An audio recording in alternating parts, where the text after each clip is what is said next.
మీరు ఫోటో దిగాలంటే ఆడుకోవాలి పోయి సికింద్రాబాద్ ఎంపీ గారిని సార్ మేము మెదక్కెళ్ళి వచ్చినాం ఒక ఫోటో దిగుతాం సార్ అని బతిలాడుకోవాలి, లేకపోతే కరీంనగర్ ఎంపీ దగ్గరికి పోయి బతిలాడుకోవాలి, లేకపోతే నిజామాబాద్ ఎంపీ దగ్గరికి పోయి బతిలాడుకోవాలి.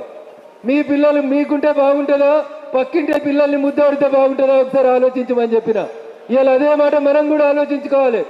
మన ఎమ్మెల్సీలు గెలవాలో పక్క పార్టీ పోతే గెలిచి పైరవ్ చేసుకుందామా? ఎవరు గెలవాలి? ఎవరు గెలవాలి? అంజరెడ్డి గెలిస్తే ఈయనే పటాంచారులు ఉంటాడు, పోయి అంజన్న చేస్తావా చేస్తావా అని లొల్లిపెట్టే అధికారం మీకు ఉంటుందా ఉండదా? ఉంటుందా ఉండదా? అదే పక్క జిల్లా వాడు గెలిచిండు అనుకో, పోగలుగుతారా? అడగగలుగుతారా?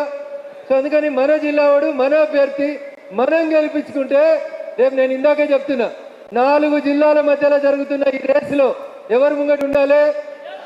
ఎవరు ముంగట ఉండాలి? ఎందుకంటే 10 ఏళ్ళు పాలించినోన్ని 6 అడుగులు ఉన్నోన్ని ఒక్క ఎమ్మెల్యే లేకున్నా అన్ని సర్వేలు మెదక్ పార్లమెంట్ ఎవడో గెలుస్తాడని చెప్తే వాళ్ళందరి అంచనాలని దాదాపు 250 కోట్లని ఏడబెట్టాం, గణపురం ఆనకట్ట కింద పెట్టి ఎవరిని గెలిపించినాం? ఎవరిని గెలిపించినాం? కాషాయ జెండాని గెలిపించినాం. అట్లే రేపటి ఎమ్మెల్సీ ఎన్నికలలో కూడా గౌరవనీయులు అంజిరెడ్డి గారిని మల్కా కొమరయ్య గారిని గెలిపిస్తే నా గొంతు కొంచెం రెస్ట్ దొరుకుతుంది. రోజు నేనే మాట్లాడి అన్నీ నేనే అరిచి చేయడం వల్ల నేను కొంచెం వీక్ అవుతుంటా, నష్టపోతూ ఉంటాం. అందుకని నన్ను ఇంకో 4 రోజులు మీరు కాపాడుకోవాలంటే నాకు ఇంకో 2 సపోర్ట్గా రావాలి. ఇస్తారా ఇయ్యరా? ఇస్తారా ఇయ్యరా? ఇస్తారా? సో అంతే విశ్వాసంతో కిషన్ రెడ్డి గారు వస్తా అని అడిగితే నేను చాలామంది గ్రాడ్యుయేట్ మిత్రులకి, ప్రైవేట్ స్కూల్లో టీచర్లకి, యాజమాన్యాలకి రిక్వెస్ట్ చేసి ఒక్కరోజు ముందు చెప్పిన ఇంత పెద్ద సంఖ్యలో ఇక్కడికి తరలి వచ్చినటువంటి గ్రాడ్యుయేట్ మిత్రులకి, పార్టీ నాయకులకి, ఉపాధ్యాయ సోదరులకి, సంఘాలను పక్కన పెట్టి కొంతమంది ఉపాధ్యాయ మిత్రులు వచ్చారు. వారందరికీ కూడా శిరస్సు వంచి నమస్సుమాంజలు తెలియజేస్తూ చివరిగా మా జర్నలిస్టు మిత్రులు కూడా అనేక మంది జర్నలిస్టు మిత్రులకు ఓటు ఉంటుంది.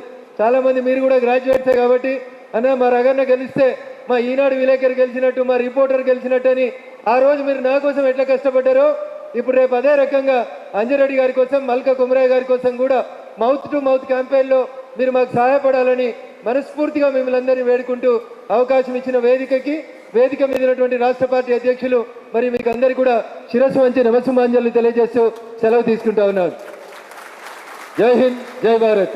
నరేంద్ర మోడీ గారి నాయకత్వం. వస్తలే సప్పుడు 16,000 మెజారిటీ వచ్చిన మెదక్లో సప్పుడుకి ఇంతే ఉంటుందా? అద్దాలు వలిగిపోవాలి రీసౌండ్కి. నరేంద్ర మోడీ గారి నాయకత్వం. అరే అమెరికాలో ఇంతకంటే ఎక్కువ సప్పుడు వచ్చింది. ట్రంప్ భయపట్టిండు. మోడీ గారు వస్తే మోడీ గారు అని మోడీ అని అరిస్తే అమెరికాలో ట్రంప్ భయపట్టిండా లేదా? అరే ఎవరు ట్రంప్ అంటలేరు, అందరు మోడీ అంటారు అని భయపట్టిరు. గా గడ్డ మీద గంత సప్పుడు వస్తే గీ గడ్డ మీద ఎట్లా రావాలి? నేను పార్లమెంట్కి పోయి అప్పుడప్పుడు సార్ నేను మెదక్ ఎంపీనంటే క్యా అప్పుడు ఇందిరాజీ జీతేసో కాన్స్టిట్యున్సీ జీత్కాయ అని అడుగుతున్నారు. మరి అట్లాంటప్పుడు మెదక్ సప్పుడు ఏం దాకా పోవాలి? ఢిల్లీ దాకా పోవాలనా? నిన్ననే ఢిల్లీలో పెద్ద సప్పుడు వచ్చిందా? ఎవరు అధికారం చేపట్టిరు?